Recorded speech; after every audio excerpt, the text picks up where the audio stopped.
Welcome to Dot Social, the first podcast to explore the world of decentralized social media. Each episode, host Mike McHugh talks to a leader in this movement, someone who sees the Fediverse's tremendous potential and understands that this could be the internet's next wave. Today, Mike's talking to Tony Stubblebine, the CEO of Medium. He's done good work at Medium since joining as CEO in July 2022 and made news in January 2023 when Medium set up a Mastodon instance at me.dm. Mike and Tony discussed this journey here, along with other big themes like what's wrong with the attention economy, Tony's framework for high-quality recommendations, and why it's an exciting time for entrepreneurs and builders. We hope you enjoy this conversation. Tony Stubblebine, welcome to the podcast. Great to see you. It's a pleasure. I'm glad to be here. So I thought it would be fun to start by telling the story of how you were such a major Medium writer and then became the CEO. How has that been going? How'd that happen? How do you feel about all that? This is the dream for every power user of every platform ever. Right. You know, like somewhere, who's the top TikToker and do they have a shot at being the CEO of TikTok one day? I mean, there's a little bit more to that story than that. I was running a company that was funded by the same fund that funded Medium. And so I shared office space with Medium, and then I kept sharing office space. And so I'd been really close to the company for a long time. And then I'd been an advisor. And then as Medium grew into more this partner program where they started paying authors and paying some publishers, I started starting publication, not just writing there. I think I've written 700 posts over there, but running publications. And so around the time I became CEO, about 2% of Medium traffic was going through no kidding. Publication that I was running. It looked before I was CEO. Better Humans. Yeah, Better Humans, right. Better programming, better marketing. I was running 3 that are kind of in my wheelhouse of helping people achieve some sort of goal, and self-improvement, but also marketing is a business thing, and programming is where I got my start. I'm originally a programmer, so that was like the core of my resume when the founding CEO, Evan Williams, who's somewhat of a luminary, when he decided he wanted to step down, I said, I think I'm capable. Like, I've been a CEO for a long time. I think I'm capable of running it. And I know for certain that nobody understands Medium better than me. And so there's not going to be a ramp up time. If you want someone to come in and make change right away, you're not going to find anyone better than me. So I made that case, and they bought it. And now I'm 15 months in, and I've proved myself. And so everyone right in this moment is pretty happy. I feel like, it was a bet. Everyone was taking a bet, and it feels like the bet paid off. Yeah, that is a great thing. And, smart for Ev to bet on you to do that. And I understand Medium's doing quite well right now. There's a lot of things that you've done since you took over. What would you say is kind of the biggest thing that you changed or did when you came in? The thing I'm most proud of is to pivot out of the attention economy. I just think everything that's wrong on the internet is essentially is the way that ad-driven businesses incentivize attention over substance. And I'd come from a different type of media. I'd come from O'Reilly Media, which was book publishing for programmers. But essentially, that company trained me to think, what's the best possible, most correct, most helpful advice? Not what's the most inflammatory way to teach programming, but what's like the most high substance way.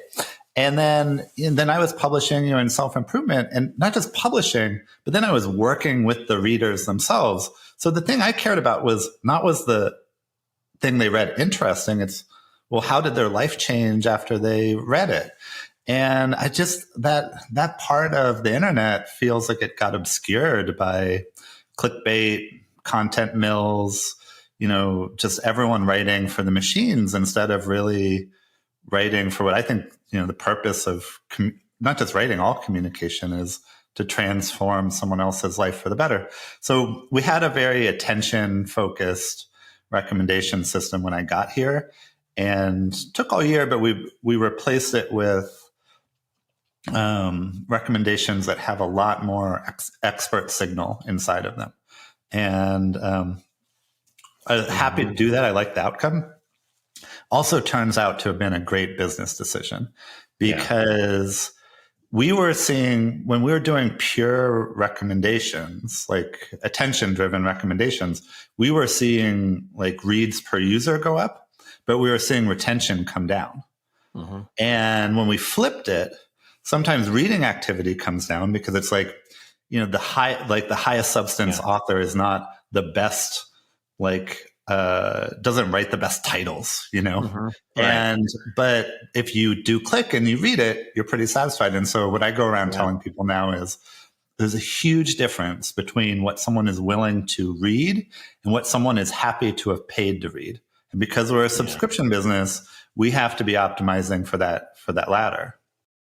Yeah, that is a very important realization that I think a lot of other businesses need to go through. And so this is really, I'm very interested in how you were able to algorithmically discern between something that people felt like if they read it, it changed their life and was useful, versus something that was just clickbait, had a lot of engagement.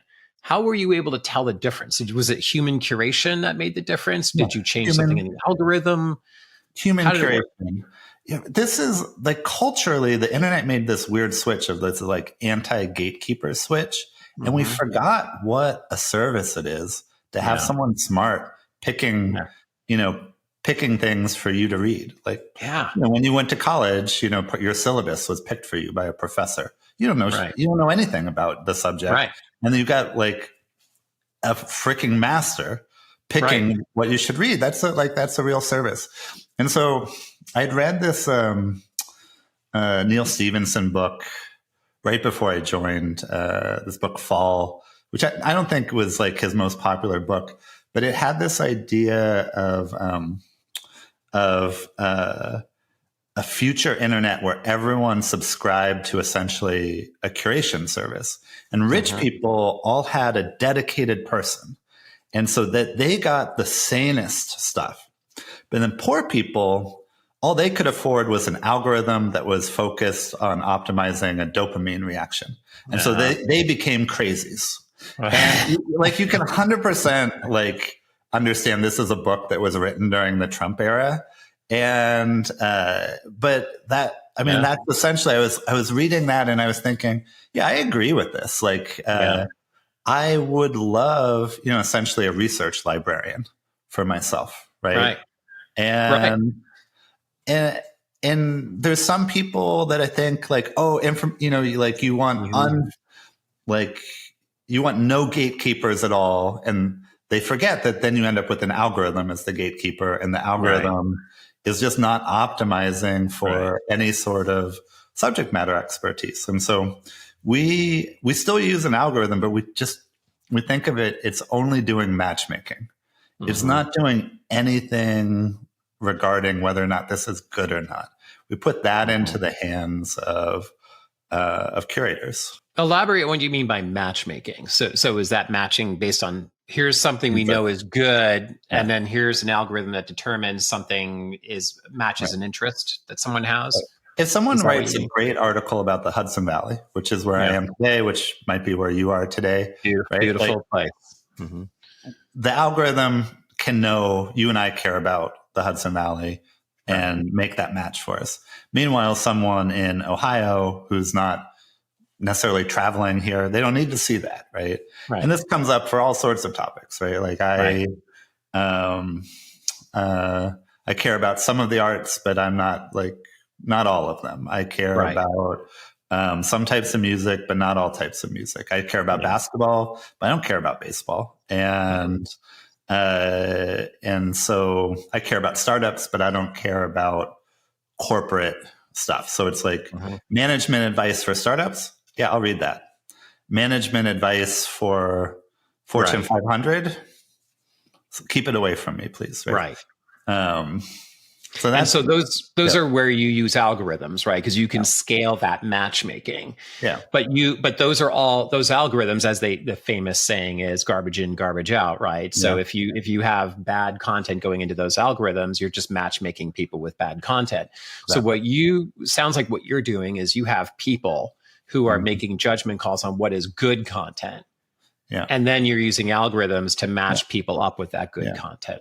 Yeah. I want to really highlight for people, because the number one misconception is that good content is an opinion, right? And this is maybe for a poem, a good poem is a matter of taste, right? But for management advice, it's a matter of experience. For programming advice, it's a matter of experience. For running advice, it's a matter of experience. For physical therapy, it's a matter of experience. And so if you put that experience into, you could just say we're adding that as a signal to the algorithm, but it has been really transformative for us, and just completely changes the nature of the product. Essentially all social media platforms, I don't know if other CEOs say this, but I say the content is our product, because otherwise we think the software is our product. It's that's not true. The content is the product. Right. And it just completely changes the nature of our product if we do it this way. Yeah. At Flipboard, I often talk about the curation as our product. It's that service that you mentioned, right? Right. I know you're a big believer in curation as well. And that's, I think, what makes Flipboard work. Right. Yeah. And what's really fascinating to me is that you've combined the concept of people creating content on your platform with then also recommending content. And so it sounds like you obviously have some on-staff curators that are making those calls. Are you also opening that up for others to recommend content at all? Our view is that the subject matter expertise should live in the community, and then our internal curation team is like the gut check on it, right? That anytime you put something out to the community, you're going to get gamed a little bit, or sometimes a lot, and so there's some checks and balances. But we don't internally want to be tastemakers or subject. It's not taste is the wrong word. Even we don't want to be subject matter experts, and we're not, right? We know a lot about a handful of things, but for the most part, we don't know enough to say, "Oh, this is actually a really important article for people that program in Rust." No one on our internal curation team has an opinion on that. I'm not sure even our engineers have an internal, we use Go here. So why would we know anything about it? No one in the company can make that determination. Right. But someone who lives and breathes it and has also seen everything that's ever been published on Medium on that topic knows right away that's going to be important, right? And so we end up with and I've written about this too, essentially a 3-step recommendation process: community, subject matter experts, we call them nominators, internal curation team which is checks and balances. And if it passes that, then it's boosted. We call this whole program as the boost. Then it's boosted and it's weighted differently in our recommendation algorithms. And then the recommendation algorithm is, are you subscribed to this author? Are you subscribed to this publication? Do you follow this topic? Have you read articles like this in the past? Okay. If so, then there's a matchmaking opportunity here, and let's go ahead and do it. Yeah. By the way, that is probably the most succinct and clear description I've heard of anyone provide for any recommendation engine. Dude, that is really great. And I think one of the fantastic approaches that you have here is that then by definition, it's next to impossible to have, misinformation get boosted by your system, right? Yeah. I mean, I wouldn't go that far, right? It's like you want the dialogue to always be improving, and you don't know sometimes early on what is the right information. I think what doesn't get boosted is lazy thinking, if that makes sense. That's the I don't know, the most divisive topics on Medium. I look at them and I end up feeling like, well, one side is just being lazy. Like they haven't really taken the time to make a full argument. And I think that's because their current argument works in an attention economy. So there's been no higher incentive for them. So it's like, we cracked down on a lot of anti-vax stuff during COVID, let's say. Yeah. I mean, that's actually one of the top 2 most divisive things on Medium. Yeah. And I think the world lost out probably by how lazy the anti-vax movement was, because we didn't have it. It meant we couldn't have a great debate about whether or not to close schools, because it became politicized really quickly. Right. And like if Medium can be a place that kind of sets standards, then and people with differing views can rise to meet those standards, then I think we can have a real discussion around that. Right. Which is, I think, what people are yearning for, right? Yeah. They're looking for the different points of view, the different perspectives that are rooted in some kind of, as you said, kind of thoughtful,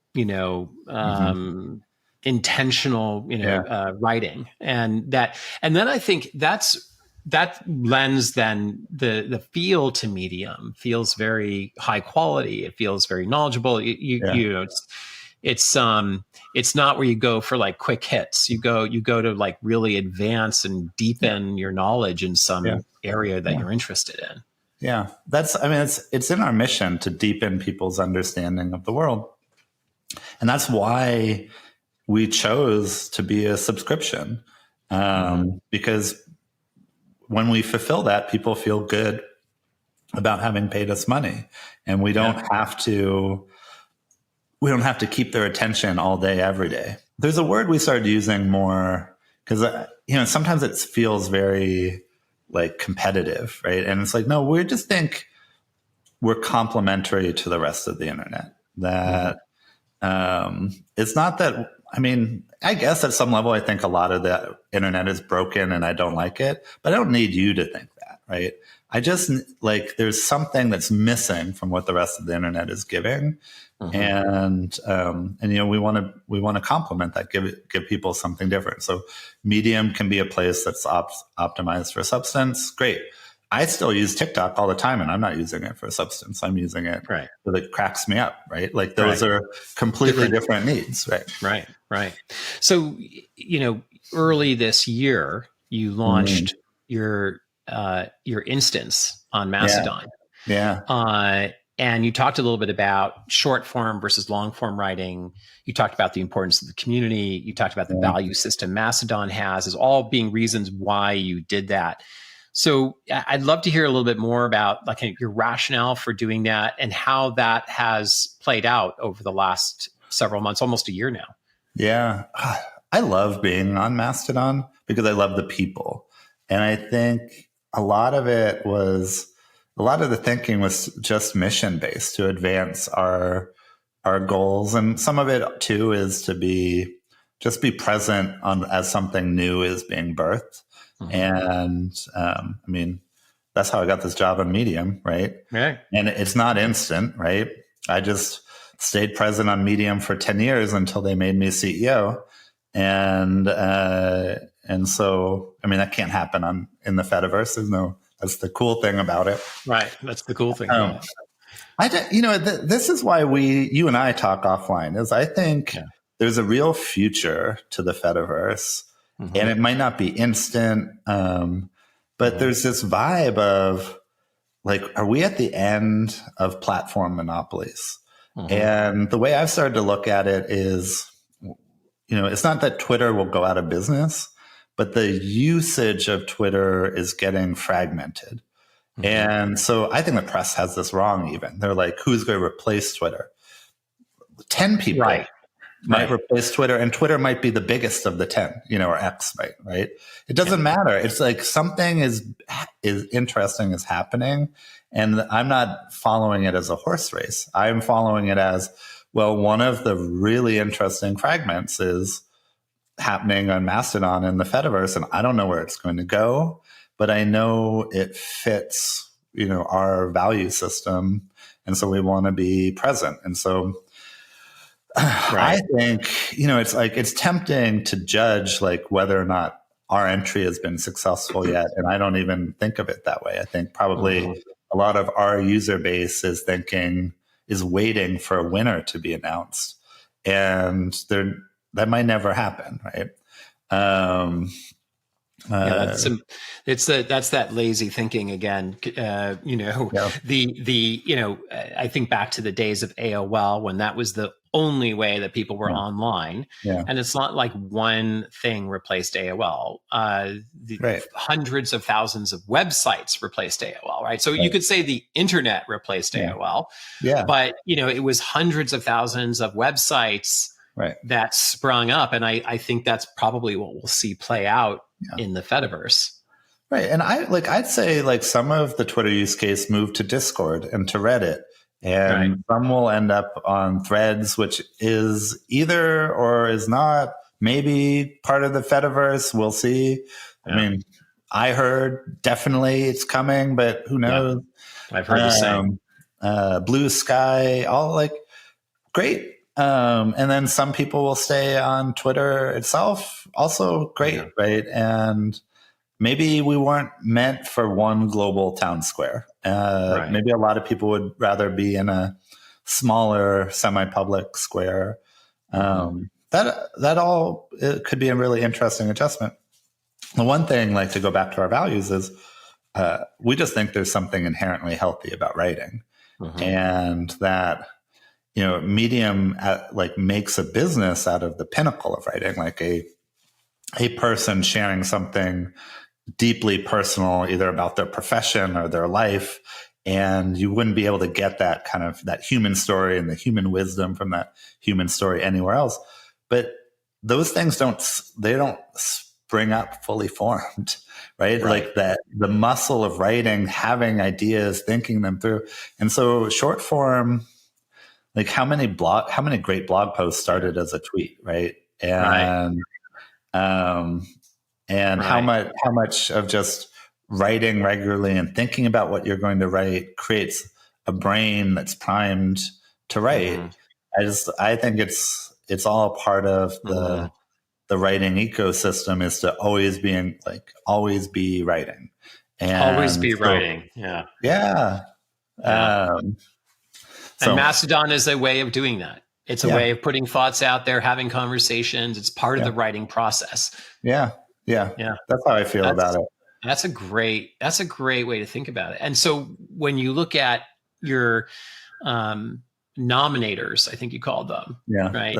So do you feel like those nominators could then also be on Mastodon and part of that Mastodon community? And how do you see your Medium community and the Mastodon community? Do you think these things will be different, or will they eventually merge? Or like, I thought I might come on here and just interview you. Like, I think when we talk, not on this podcast, I think you're looking around corners that I can't see yet. And so I'm a little bit like, the way I operate is get in early, understand it before everyone else. And through experience, right? Yeah. Well, I'm not there yet. I don't know. Yeah. Your question on nominators is interesting, because I think that's something you've known for a long time, and I've only more recently come to feel it, is like there's a curation persona, just period. Right. Yeah. And now that I think back on it, it's like O'Reilly used to call these mavens. Like mavens, interesting. You could elevate yourself by knowing all the experts and connecting them, and connecting them to people that needed to meet them. But you might not yourself be, the world's expert on data science, or the world's it's like essentially the O'Reilly conference chairs tended to be mavens. They knew everyone. They were incredibly extroverted. They were incredibly curious. They got excited by hearing about something new and knowing like, oh, you know who would think that's cool? Jim. Right. And so that is like, you know, I'd seen it before, but I hadn't really understood it as a persona. But like Medium prior, like we've always had a major publication community. We just had never really leaned into that, even though I was running publications. But now, like that's to us is the thing that unlocks a different type of author. You know, like say like we're a complement to the internet. Well, the internet right now is built for authors who are also marketers, right? But the vast majority of people with some like great human story, they're not going to learn how to game SEO, write viral headlines, build an audience. You shouldn't have to build an audience to have a great story heard.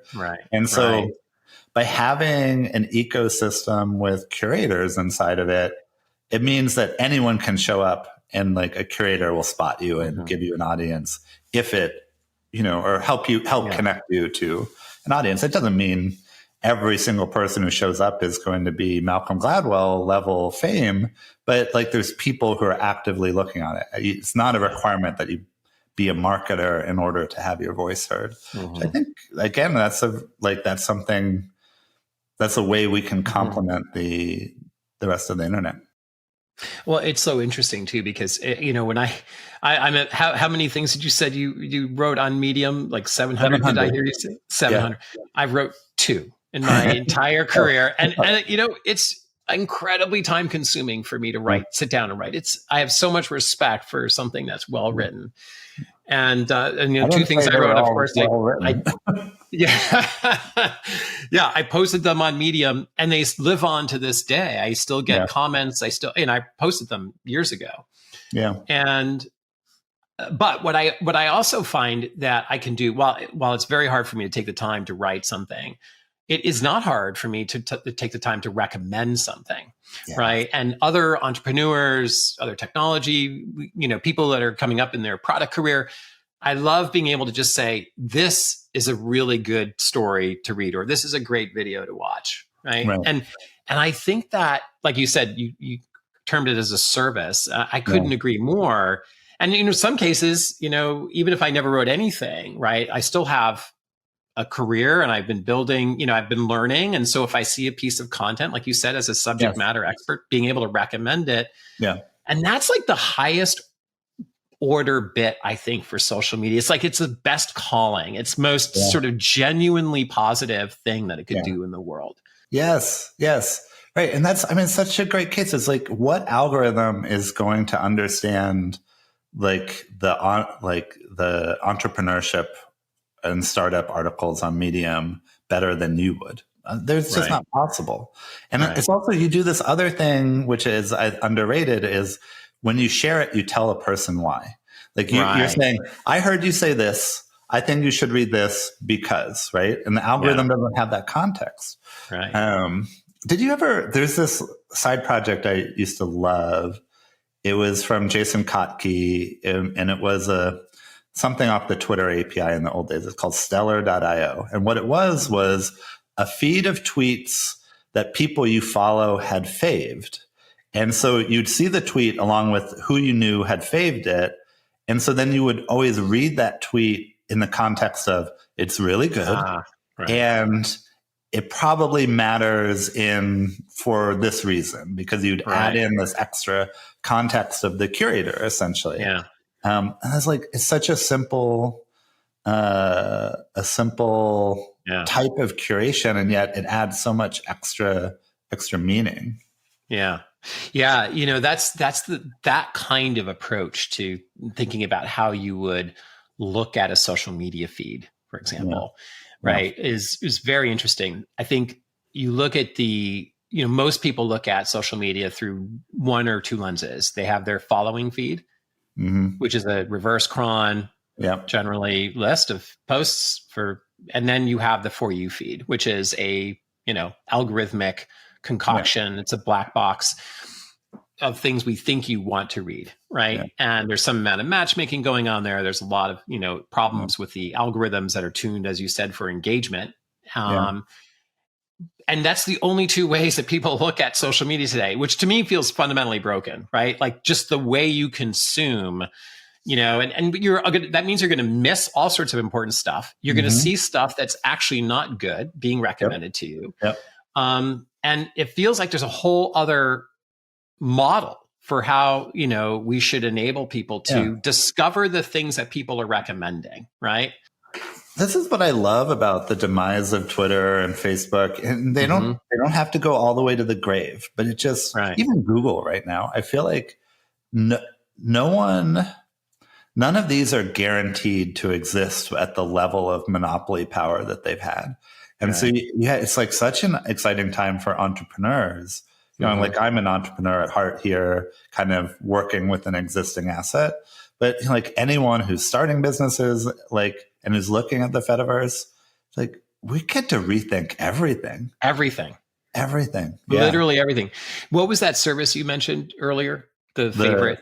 Stellar.io. Stellar.io. I assume it's not functioning anymore because they turned off the API, right? Yeah, right. Well, that's the beauty of the Fediverse, right? Yeah. You can do that now. Any developer can, in their spare time, do a Stellar.io and stand it up and not worry about somebody shutting it down. Yeah, right.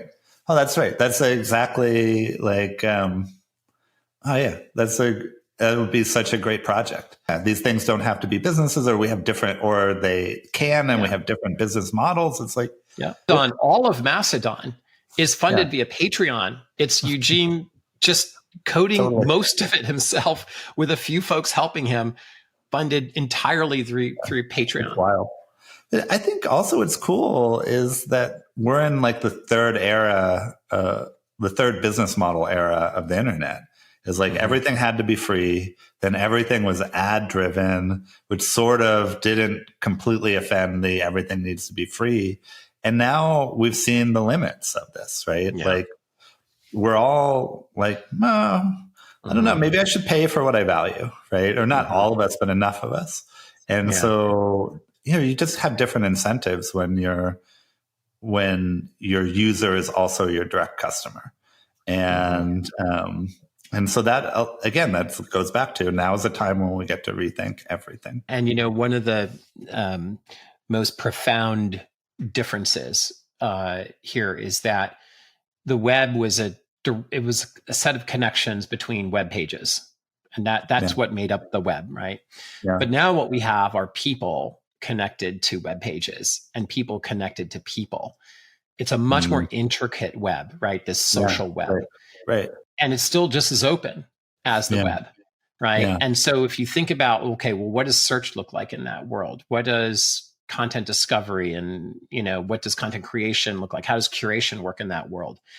It is really the ability to rethink through everything. And how does monetization, how does the business model work?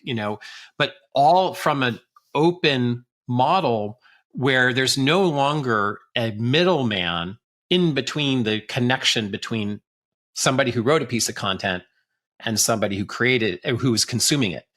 Yeah. Now that connection is direct.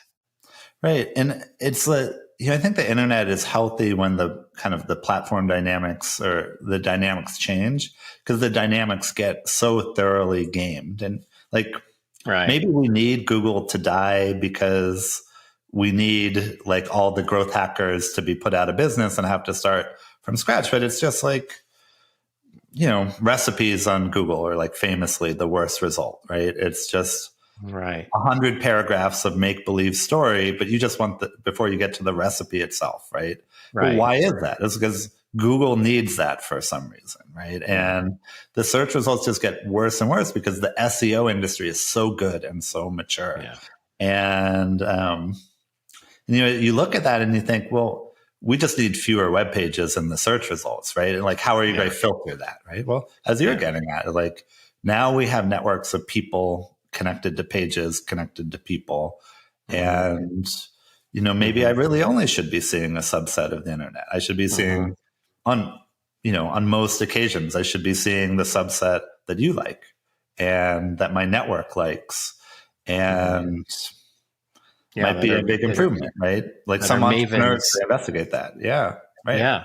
Yeah. Knowing who are these mavens, who are these thought leaders, these experts, and what are they recommending? What are they reading? And having those then influence heavily how search works. Yeah. I mean, doesn't this happen in other places really effectively? Like, how do books spread, right?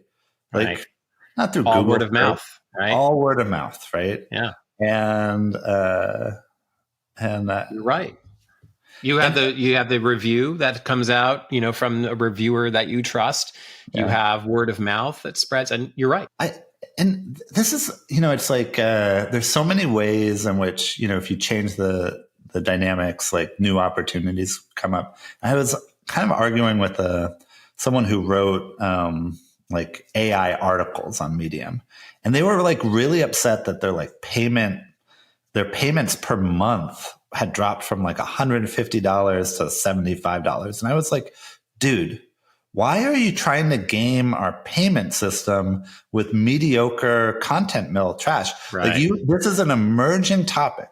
You have you have an opportunity to use writing to make yourself the expert on this topic and be paid hundreds of thousands, if not millions of dollars. And here you are complaining to me about $75. You are living in some local maxima that is like, underneath people's feet, right?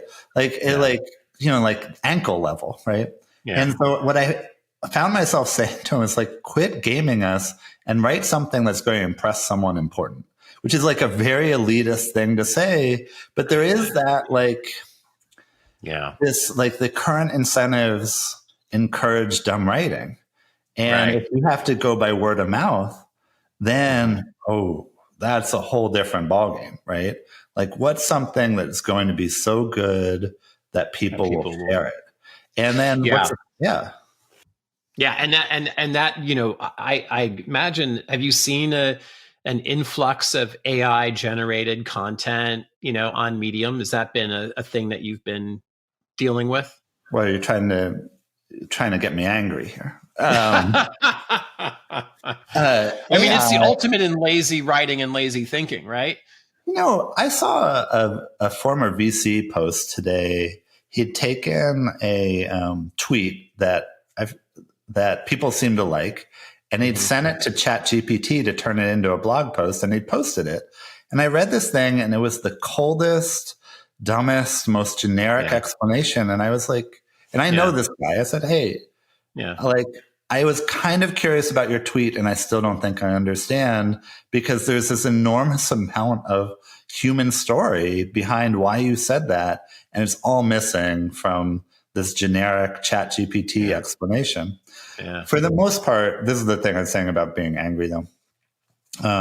For the most part, AI has just generated a lot of spam because most of what we recommend has been filtered through humans first, and humans spot it instantly. It's just verbose, generic nonsense. It doesn't make its way into the recommendations at the level that you want, but it does mean that all of our nominators, all of our editors, a lot of our authors are just seeing a lot more of it. And it just makes spam cheaper, essentially. Has not, and I've really yet to find anything, like people aren't sending me great articles that were really helped by AI in any way. I think one AI generated poem has made it into our Boost program. So we're not perfect, but we've so far, to our knowledge, only boosted one thing that was AI generated. Was it labeled as AI generated or wasn't? No. Yeah. I mean, I think AI generated. Yeah. I see. Yeah. It's interesting, isn't it? How people can tell this was written by AI, but like algorithms can't. It's actually really hard to write an algorithm that can detect whether it was AI. What is that? What's up with that? Right? There's something unidentifiable still, thankfully and luckily, about human judgment that you can't just put down in an algorithm. It's just such a weird moment. That is 100% true. Like every 2 weeks, our trust and safety team checks all the AI checkers, and none of them are good enough for production use. And then meanwhile, all of us and all of the editors and all of the nominators feel like they can spot it instantly. Granted, false positives or whatever don't really matter. It's like, if you say this is AI generated and you're wrong, you're still saying this is generic, too wordy, and not any good. But like, basically, I think we do spot it. I think we tend to be right and understanding, there's multiple categories of mediocre, uninteresting writing. And, one of them is definitely AI. I don't know why this industry is like anti-human. I mean, this is, to me, the thing that cracks me up at work is all of a sudden there's a market like segmentation for being pro-human. Like, our authors love that we took a kind of an anti-AI stance. They're like, thank you. It's affirming to them. And like, what sort of weird industry are we in that we've gone down this path where suddenly, Oh, no. I like being human. Like, as a marketing. I like having my writing absorbed into some new, other work that I get no credit for. Right. And it's just it's a weird, it's like we have the Terminator myth, and yet the very first thing we try to do with AI is replace ourselves. Like, that is so funny. We learn nothing about this. This is where like having like a liberal arts degree and having some well-rounded life experience makes it easier maybe for me to see that there's more to living a full life than just really effective software. That is such a good point, and, said by somebody who's, I know, has written a lot of software and written about writing software and how software can help change the world. And it can, right? I mean, I think, but the way you've applied software and technology with the liberal arts judgment is the magic. Steve Jobs used to talk about that all the time, right? And that to me is like one of the things I love most about Medium is it has that very human, very genuine approach to, to technology, that blend. And I think the change that you made as CEO to say, listen, write something that impresses someone and then we'll boost it and we'll match make it, right? That's brilliant. And I think that I can see how that would just change every aspect of how your business operates, all your metrics internally, your meetings, decision-making, So good on you, man. That's really impressive. And it's fun work too. I mean, isn't this why we got into this industry? I think it's so easy to get lost in this industry. That thinking, bringing that thinking to the Fediverse, is super exciting, right? I'm really excited to see where you go next with Mastodon and the Fediverse, because this is this type of thinking, right? Yeah. How do you not miss the good stuff? How do we not just fall into the trap of like, we're just looking at another following feed and it looks just like Twitter and, like, where do we go? How do we make it really work? I keep saying this. I'm just so excited for a change in the dynamics of the internet. And I tried, as long as we're just not thinking in terms of horse races, like this is, there's maybe a slow moving shift. Maybe it'll happen in spurts. But there's a lot that I don't like about the current era. And I just there's a thing we say internally. It's like, we don't have to accept the way it is, right? And so that's what I'm looking at the Fediverse. It's like, okay, what can we do that's different from what's already been done because of this? One of the things I end up saying a lot when I first joined is I like that it puts you out of the mode of thinking of monopolies. Like, there's just something about being an entrepreneur and an ambitious one in the current dynamic is like, you kind of need to get to that monopoly, right? And so I just don't think it's possible. And so I don't have to think that way. I can think in terms of what's unique to Medium, that's valuable, that fits us, but doesn't have to be like world beating. It just has to be useful. And so I think like there's just so much still to come to see, you know, where we're going to fit, and, you know, at minimum, you know, keep being a cheerleader for it. And then over time, we're going to put more and more, find more and more places where we can be uniquely useful. And then other people are going to do the other parts, and we're all going to be collaborators, and it'd be great. I think that's one of the great things that I've seen in the Fediverse is the collaboration between people all looking at this from different vantage points with different businesses or products that they've been doing. There's a real sense of, it's almost as if we're all in the same team, you know, advancing the same idea in different vantage points. Yeah. It gives me early internet vibes. I mean, early for me was, you know, late 90s, early 2000s, but not early. I didn't get to see that, but I mean, there was just a lot of greenfield and a lot of optimists with good hearts, you know, operating in that time. So, well, before we go, Tony, is there advice that you would give to someone who maybe hasn't done anything in the Fediverse yet? They've got a business. Have people asked you, you know, hey, what's the best way for me to kind of get started on this? Yeah, like give up all of the growth hacking nonsense.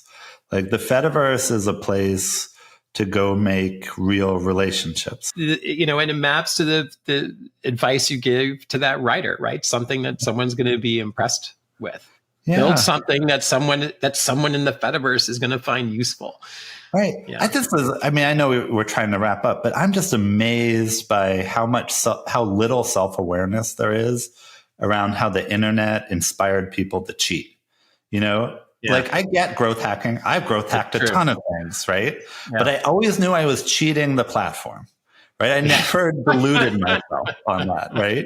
And, you know, follow for follow, all of that stuff. Right. Like I always knew it was cheating. And somehow it became so normalized. It's like, well, how else am I going to make a living except by, you know, gaming SEO. Right. Yeah.